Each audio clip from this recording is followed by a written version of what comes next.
Welcome to Beyond Business Barriers, powered by insights, driven by strategy, and yes, assisted by AI. I'm your host, Roy MacEwen, and today's episode is part of a special series where we sit down with industry leaders to dig into what's working, what's not, and what the future holds. I'm excited, truly excited, to have Donna with me today on Beyond Business Barriers. Donna, why don't you start things off by introducing yourself to our listeners? Hi, well, my name is Donna Lynn Rodriguez, and I own a company called B Everywhere Concierge, and we are based out of the island of Oahu. Well, then let's dive right in here. We'll kick things off by hearing about your journey and the shifts you're noticing in your industry. After that, we'll dig into your biggest hurdles you're facing right now and what you're aiming to achieve. And we'll close by looking ahead to what's in your horizon. Now, let's keep our listeners on the edge of their seats for the next 30 minutes. Are you ready, Don? I'm ready. All right. Can you tell us a bit about your role at the company and how it fits into the bigger picture? And we'll go into your day to day. Talk me through a day in a life. So I am CEO and president of Be Everywhere Concierge. And the nature of our business is to help people save time so they can focus on the things that matter the most. And we take care of pretty much anything that they can delegate to another individual. And we offer our services on a personal level, on a corporate level, and we are the first ones on Oahu to offer it as an employee benefit. So we are definitely excited about that. Fantastic. So, what would you do from the time you come in till the time you leave in the day? And I know as someone who has their fingers in every cookie jar, but just briefly give me a rundown of what you would go through a day. So a lot of my time is spent making sure that our clients are happy, that we are paying attention to every detail of their request, that we are being proactive in what it is that they are needing and wanting. And and just overseeing our team. We do spend a lot of time on marketing, brand awareness right now, and keeping an eye on the books. We also have a nonprofit that is tied into the organization where we do tithe 10% to help people in need in our community. So that does take up a tremendous amount of time. And then just building personal relationships around the community, just so they're aware of our services and just trying to help more people. It's very important to look out for those around you in your community. The camaraderie in the community is something that has been, slowly lost over time. There are a few people that still do what they can to keep things going, and it's just a part of humanity.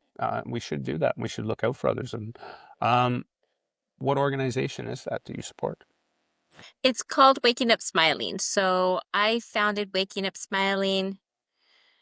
I've been doing work for them since about 2012, but we became a nonprofit in 2014. And the whole mission there is to help people in need regain their independence. So we help a lot of houseless communities here on the island, but our intentional focus is preventative houselessness. So we assist a lot of people with rent and utilities, things like this, before they get evicted, right? So we try to keep them in their homes, help them with transportation, food, clothing, household necessities, anything that they might be needing to survive, and so they can stay in their homes. And then we also provide mentorship to help them get off of government assistance and get them back into independently functioning in society. And the part that I picked up on there too is that you try it prior to, so it's a proactive action that you take and not a reactive, because by the time you do a reactive, I mean, something's already occurred, and that's what I like to emphasize on the part that you had mentioned about the aspect of you try to get it beforehand, to try to help them, and that's when people really need the help, Right. before they get to that next level. Oh, that's Exactly. I like that.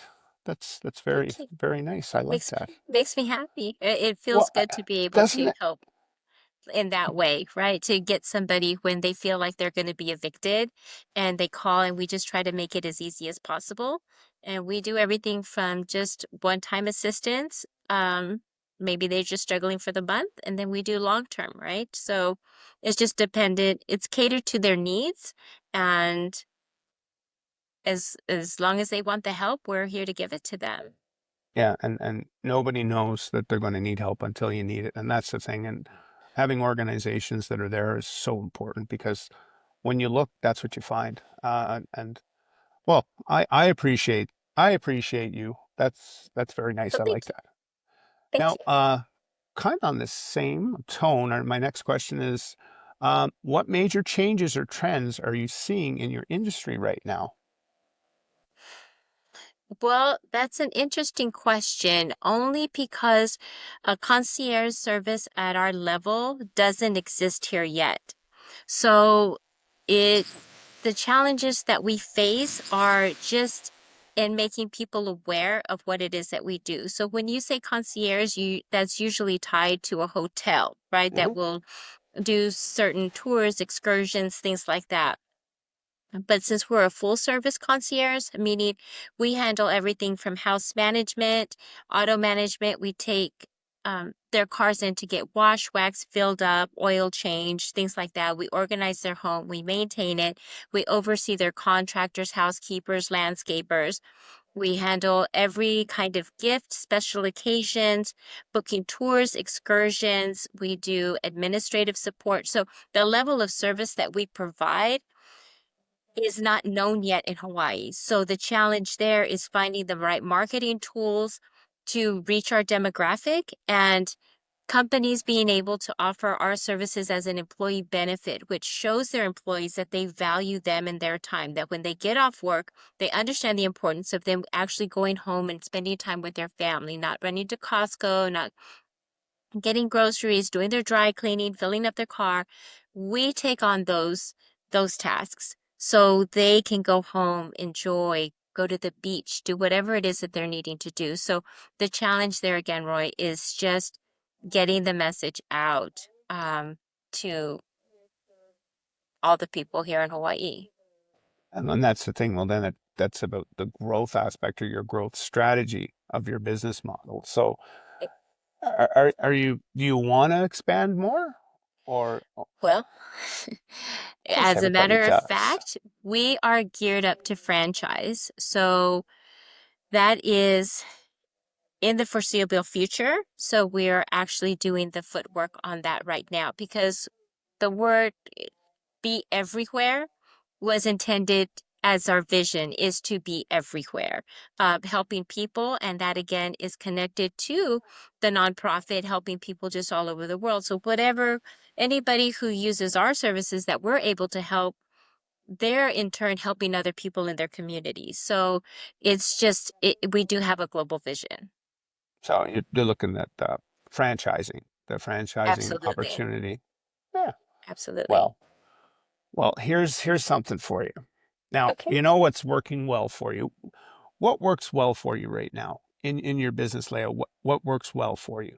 What An do you amazing attribute to be? team. Yeah. co- An amazing team. Being a solopreneur for so long, it was, I just had trouble letting go of responsibilities, and finding the right people can be challenging. So, but right now I have an amazing team. I have a sales team, marketing team, lifestyle concierge that are going out and helping and doing all of these things. So being able to trust people and having people that are holding themselves accountable is has to be the biggest triumph that we have right now, and just a definite pillar of our success. And what have you found other than trying to, I understand it's frustrating too. I see it every day, not knowing or finding the right people for the right work, morals, ethics. Um, what do you find that's frustrating in your business right now? Right now, it's got to be generational gaps. The younger generation understanding the mindset of older, more seasoned um, habits and tendencies. That seems to be it. There's a language barrier. So there's words that and phrases that don't really connect.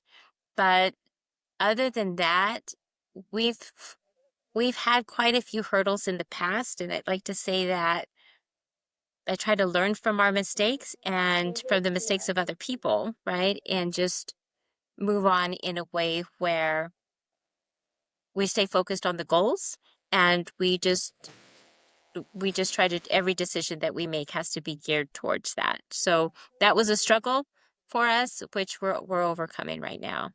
About the language issues, what about, because I know Hawaii is big on culture. And Yes. is there a cultural disconnect, like you had mentioned, the younger generation, the older generation? Is there a cultural disconnect there too for communication, or? I wouldn't say there's a cultural disconnect, but there is definitely a feeling and a sense here in Hawaii that when we have to embrace their culture, we can't come from a mainland society and mindset coming in thinking that we know better than they do. So it's coming together, recognizing that this is their land and we are just blessed enough to be a part of that. So as long as you understand that we're so diverse here in Hawaii. There's so Yes. many different cultures and ethnicities that it's really hard to be successful here if you don't understand and embrace the other cultures, especially the Hawaiian culture.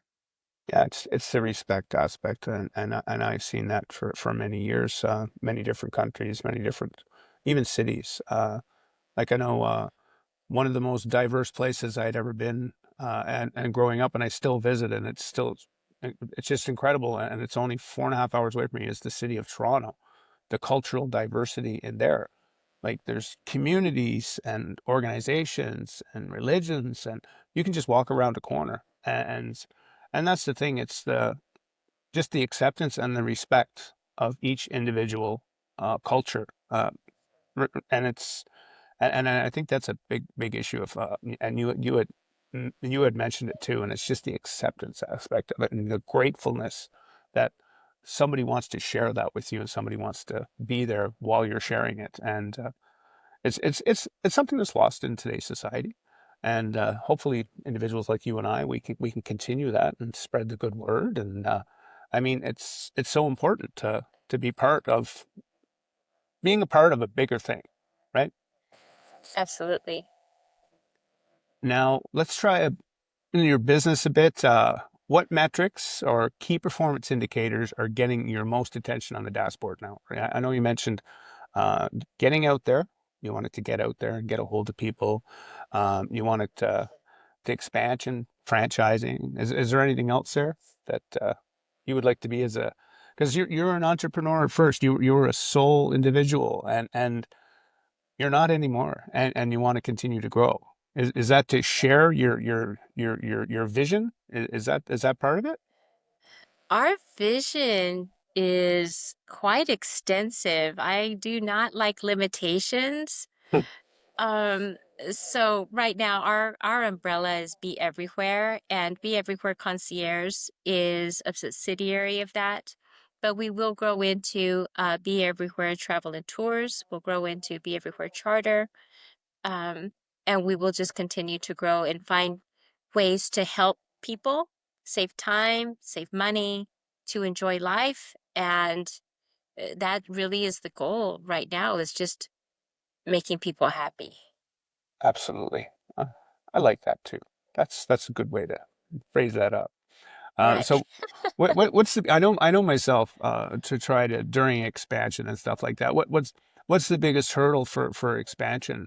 Um, Funding, finances is or is it just the whole creation or having the quality of what you want to see or the quality of your vision? Because you don't sound like a person that wants to do things half of anyway. You want to be full and you want to ensure. You don't want to put it's like putting a good product or a good service out there. you don't want to just put, it's good enough. And that's the thing I cross all the time with people. And I'm like, well, why is everything so hard? Well, it's because you accept the could be worse instead of could be better. And Right. and Glass half you full. seem to and you kind of seem that person of yeah, no, if it can't be done right, we're not doing it. So And that's exactly right. And giving up is not an option. I've never met one successful person who says I got here because I gave up. yeah. So it is just taking it on it and moving forward. One of the biggest things here in Hawaii is that traditional marketing does not work here. So it's building relationships. Here it truly is word of mouth. I mean, it's small here. So when people are trying uh to advance, it's it's difficult if you don't have a name where somebody can say, "Oh, I let me introduce you to this person. I know them personally." It's it's about relationships here, and trying to get to know uh over 1 million people is not the easiest Well, task.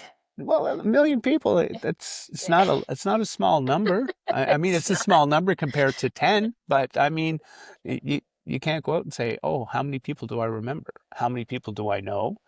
I mean, exactly. that's a pretty big outreach that you're trying to achieve too. But eh, when people get referrals, what's better than a referral?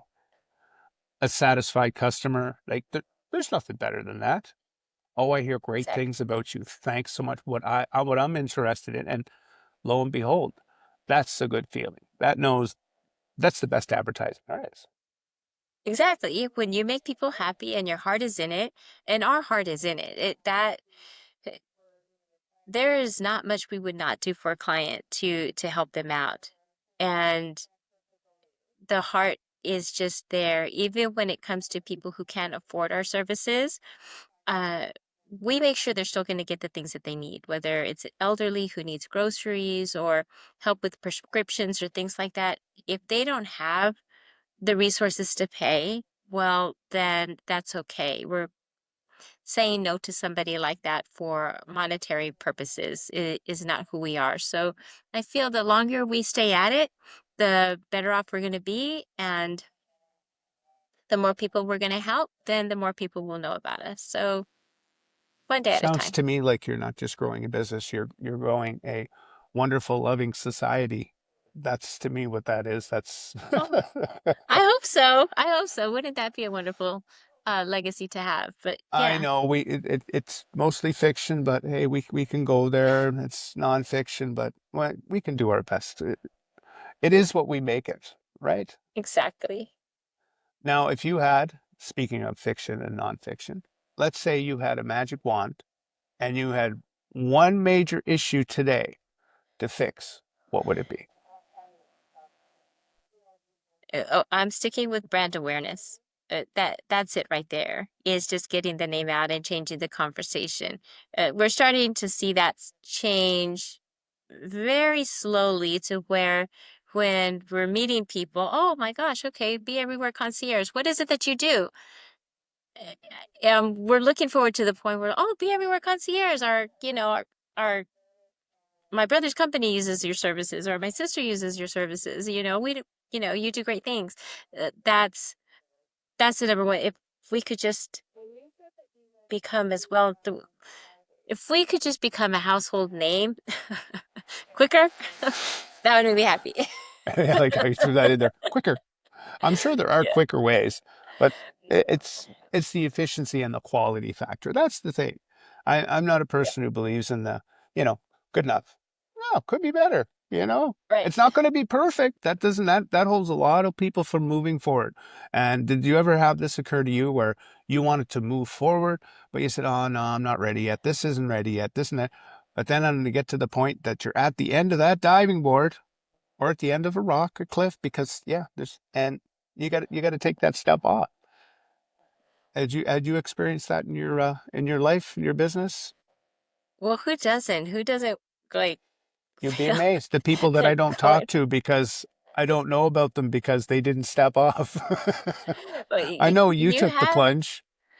You have to step out in faith. I mean, if you believe in what you're doing and it's you hear that old saying that if you're doing what you love, that you never work a day in your life, right? So, I mean, of course, there's always challenges, but with all of that, as long as you understand that with every challenge comes a new experience and a new way of learning, right? And it actually strengthens you for any hurdles that you might experience in the future.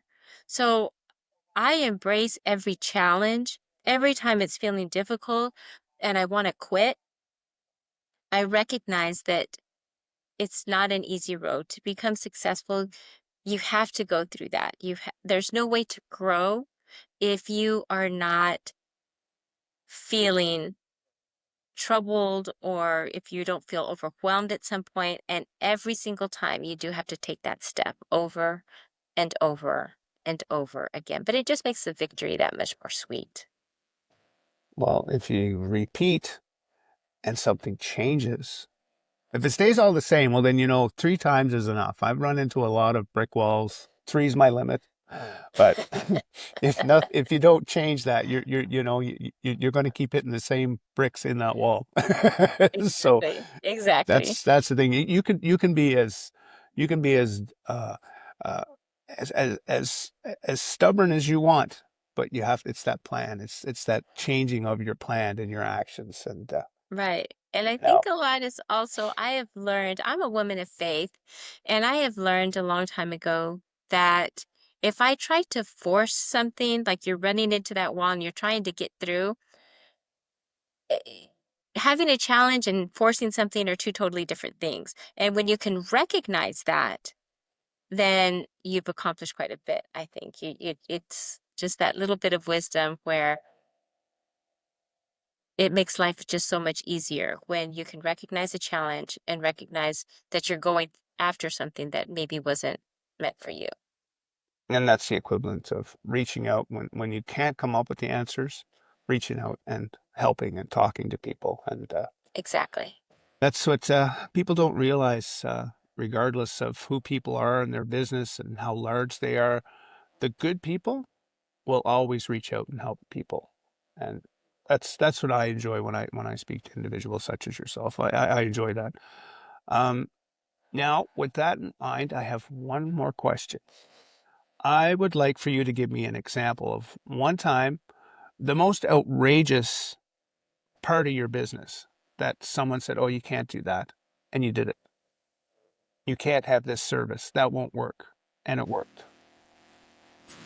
Well, I think that kind of goes back to when I wrote my business plan and I sent it out to several different individuals for their review, people that I respected and whose opinions I valued. And back then, the name of the business had worldwide in it. This has been going on for a while. And he said to me, this gentleman says, Donna, I read it and I laughed. That what a ridiculous I mean, I concept. mean, I'm This is smiling, but never I going to wouldn't have work. Like, laughed. and and he says, you haven't even done anything and you have worldwide in it. Are you kidding me? And that was a very eye-opening moment for me because I thought, oh, okay, well,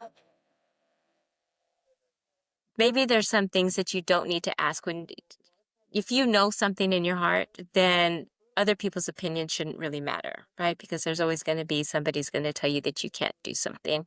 And it's up to you to decide whether you want to believe them or not. But yeah, that was my very first experience right after I wrote my business plan, and And it that hurt for a was little the bit. beginning. Yeah. It was the But beginning. and it So, stuck you, and it probably every time you have an issue, you'll go, I remember that time, and I remember how I felt. I know how it made me feel, and it's not going to happen again. So I'm just going to ignore that feeling, and I'm going to move on. well, maybe he'll end up watching this podcast at some point, and he'll remember the conversation Yeah, wouldn't that be fantastic? when I'm on the cover of Forbes magazine. Yeah, There you that's go, about when worldwide. Donna Lynn Rodriguez, worldwide. worldwide. Thank you very much. Yes, yes, please and thank you. Oh, well, this has been an awesome conversation, Donna. Thanks again for being so candid and thoughtful. Now, once we wrap up this series of Beyond Business Barriers, I'll be putting together a summary of some of the key insights from all across our guests. Maybe make a little reel on it there as a teaser for everybody.